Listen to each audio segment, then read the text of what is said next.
All right. Hey guys, my name is Noel Hawkins. I am a fourth year here in Chicago, international medical student that goes to UAG Med School. Starting this YouTube channel again. I'm getting a little bit more free time due to the fact that I'm close to finishing. As you guys can see, I'm on my ophthalmology rotation. I have the study material here, but I wanted to start and go through this process with you guys of my journey through UAG Med School to make it a lot simpler for you guys.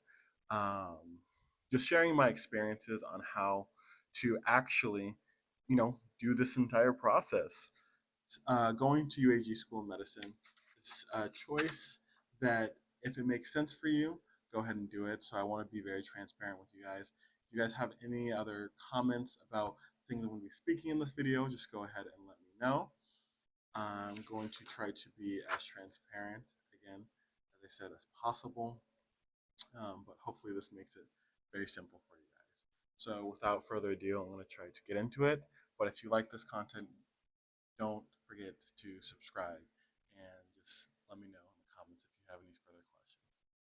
So getting straight into it, um, we have the Mexican consulate form for how to actually start the entire process of going to UAG Med School. So all of this stuff is going to be my experience. These views are my experience, and on my own. They don't represent anyone else.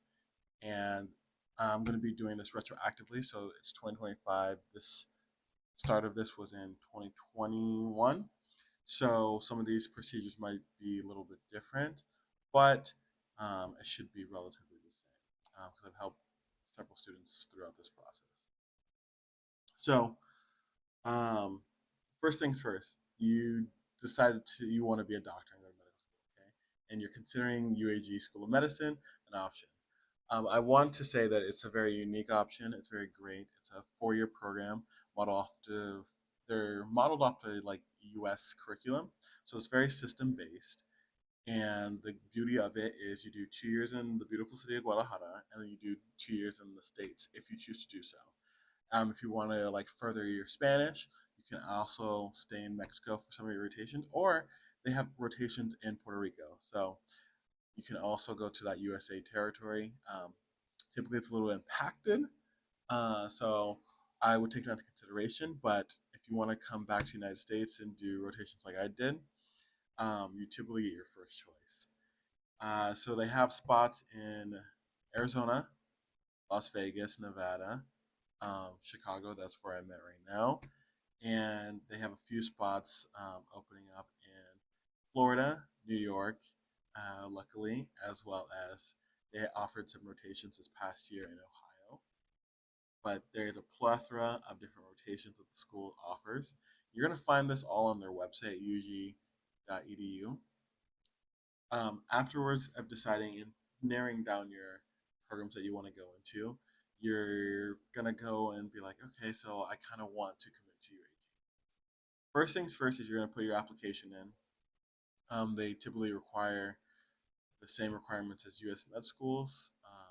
Your basic classes, typically an associate's. It's not required that you have a bachelor's. Most people do have a bachelor's before coming in. It's not required. I had a classmate who came in with just the required classes. So take that in consideration. Going forward, after you put in your application, you get your acceptance. You're just like, okay, so what do I need to do? You're going to go to your local Mexican consulate. The form I have here is from the consulate of San Bernardino because I'm from California. That was the closest one to me. And the requirements from 2021 is if you're going to get a student visa studying abroad, you need to apply for it. So you need to fill out an application in person. Then you're going to have one passport size photo in color, no glasses. So you need to have your passport. You're also going to need photocopies of your passport. So bring that in, and it needs to contain your personal information, photograph of yourself, and expiration dates and extensions. And it needs to be valid for the U.S. for multiple entries with at least 3 months of validity at the time of your filling in one photocopy.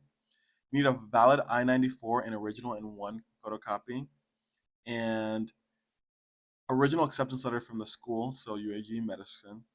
You need to have your full name apparent on it, family name and given name as shown in your passport, so there can't be any discrepancies.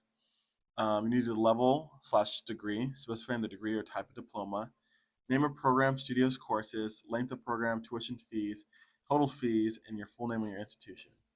So typically they'll give you something like this. This is what I had. The school will give you this information to give to the consulate upon your acceptance. It is in Spanish, so this is not necessarily for you. You can ask for it in English.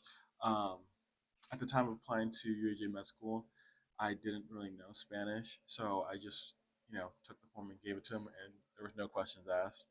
Side note: if you're worried about knowing Spanish, this program is all in English. They do have a national program, which is in Spanish, but the international program is all in English. And then on top of that, you're going to need an economic solvence letter. That's the last requirement. This is basically the Mexican government saying okay, can this person afford to be in Mexico?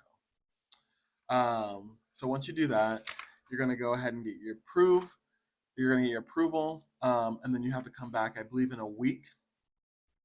And after you come back in a week, you get this stamp on your visa, like a sticker of your temporary student visa approval.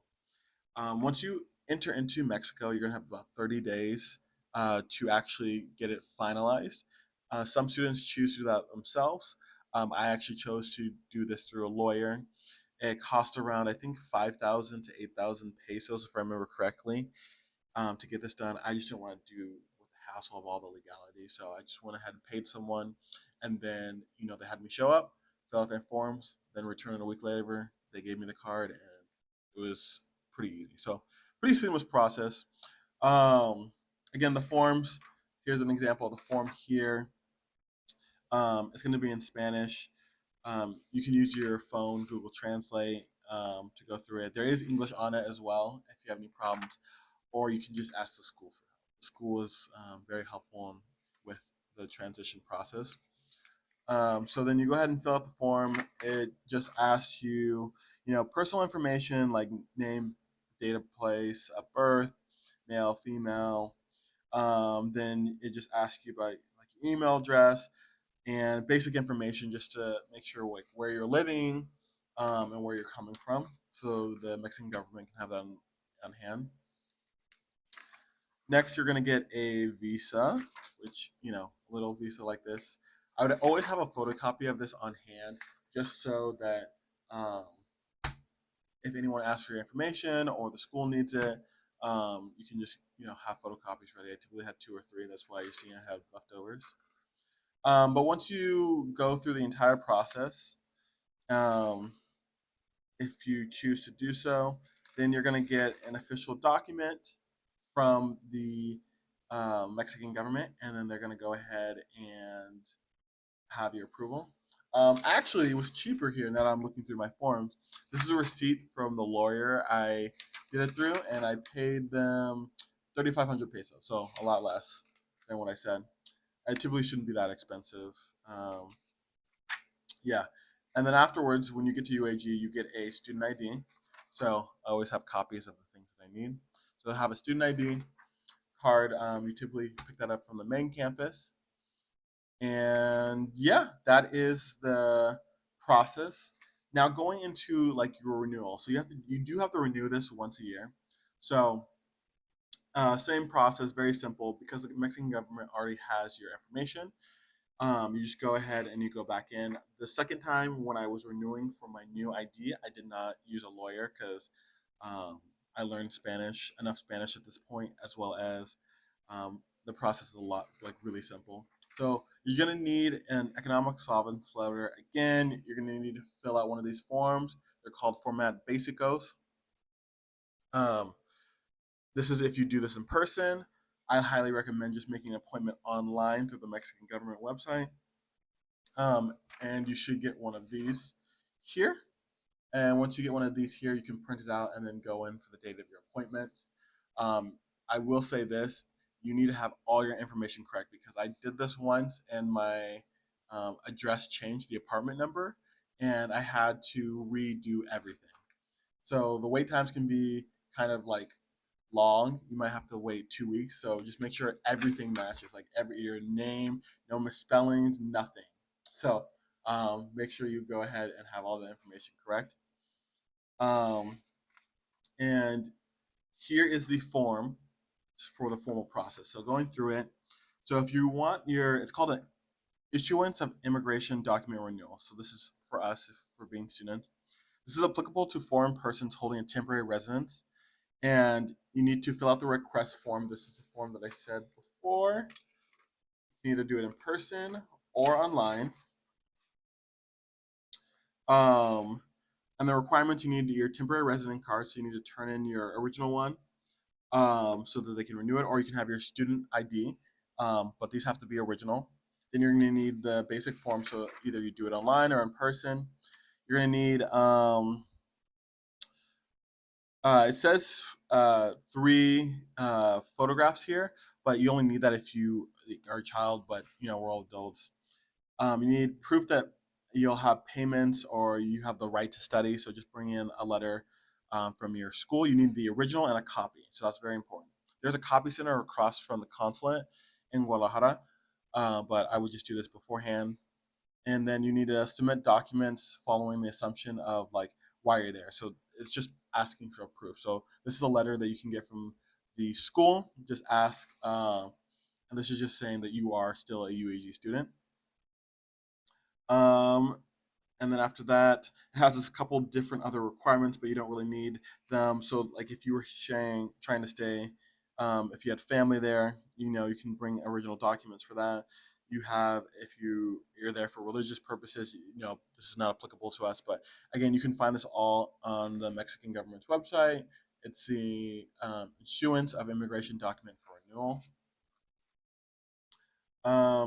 Perfect. And then after that, you will go to the consulate and give them your documents, and then afterwards you will be good to go. So that is the process of going through it. I just want to show you guys a little more of the forms. You'll also receive this paperwork of just confirmation that the process is finished. I have a couple here. It's just going to put, the person who handled your case number, as well as your signature saying that all the information is correct. And then actually here's the mistake that I made on the document from before. I originally, when I applied, I had my middle name on the first time when I came to Mexico, and then the second time I forgot to include my middle name. So because I forgot my middle name, I had to redo the entire process. So you need to make sure that these are all correct, and then um, they wrote the requirements that I needed. So just making sure all the information is correct. You need a photo of your passport, photo of your visa. You need your basically this form online or the form in person, and then you need your letter of why you're here from the school. And that's it. Don't be convoluted by all the other information. You don't really need that because you guys are just students in Mexico. And so here's another example of what the letter should look like that you'll get from the school when you're trying to renew. It's just saying, this person is a student here. They're registered for this time. Let them be, uh, let them get their student visa. And so this is what it was when I secondly renewed it again. They changed it, which I'm assuming they do that every year. But yeah, and it's always handy to have all this stuff on you. So that is going to be all for this video. In the next coming videos, I'll go through more things about bringing, vehicles and safety and things like that. So I hope you guys like it.